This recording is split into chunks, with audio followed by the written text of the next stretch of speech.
देवास में विस्तार न्यूज की खबर का एक बड़ा असर हुआ है। भूख हड़ताल पर बैठे किसानों की बड़ी जीत हुई है।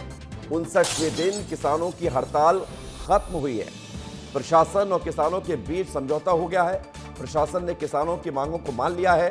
किसानों में खुशी की लहर है। तो बड़ी खबर आपको बता रहे हैं, किसानों की हड़ताल खत्म हो गई है।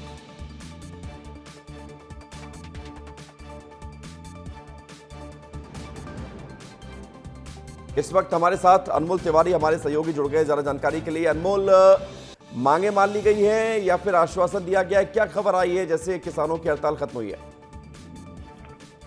बिल्कुल, देखिए विवेक, कह सकते हैं कि समझौता हो चुका है किसानों और प्रशासन के बीच में। जो किसानों की मांगे थी उसमें से बहुत सी मांगों को मान लिया गया है और कुछ ऐसी मांगे थी जिस पर समझौता हो चुका है। कुल मिलाकर देखिए किसानों की बड़ी जीत हुई है, क्योंकि देखिए लगातार किसान जो है पिछले 2 महीने से हड़ताल पर बैठे हुए थे और हमने प्रमुखता से इस खबर को भी दिखाया था कि किस तरीके से देखिए जो किसान है वो भूख हड़ताल पर बैठे हुए हैं, मजबूर हैं, लाचार हैं, बेबस हैं। जिसके बाद प्रशासन की नींद खुली, प्रशासन के अधिकारी मौके पर पहुंचे, जनप्रतिनिधि मौके पर पहुंचे, किसानों को समझाया गया, किसानों से बातचीत की गई, कई दौर की बैठकें हुई, जिसके बाद देखिए ये तय हुआ कि अब किसान भूख हड़ताल खत्म कर लेंगे। और इसके साथ ही जो किसानों की मांग थी वो मान ली गई कि अब किसानों को देखिए कलेक्टर गाइडलाइन के तहत 4 गुना मुआवजा राशि दी जाएगी, उनको विस्थापन का लाभ दिया जाएगा। इसके अलावा देखिए जो किसानों की फसलें बर्बाद हो रही थी, जमीनें ज्यादा जा रही थी, उस पर भी अभी रोक बनी रहेगी और रेल लाइन जो है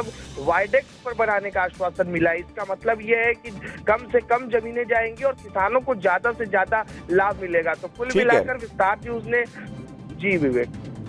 ठीक है अनमोल, ये बहुत शुक्रिया, आपने बताया जानकारी कि कैसे इस पूरे घटनाक्रम को देखते हुए मांगे मान ली गई हैं, आश्वासन दिए गए हैं कुछ और मांगों को लेकर। बहुत शुक्रिया, धन्यवाद।